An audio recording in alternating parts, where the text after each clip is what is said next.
Hello there, good morning, good afternoon, and good evening. So let's deposit some money inside Bitunix. So for this one, you should be on the website itself. So this is going to be the landing page.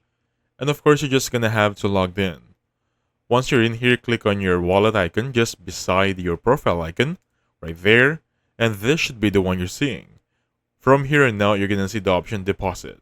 It's a little green button right there. Click on it, and it will give you this option. So it's going to ask you to set up and log in for your password for this feature. So click on setup right there.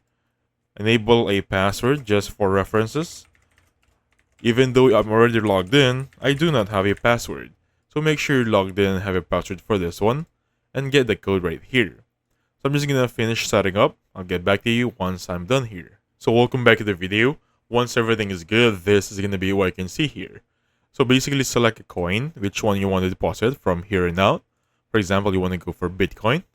And in here, just basically scan this QR code on your phone just to deposit. And that's it.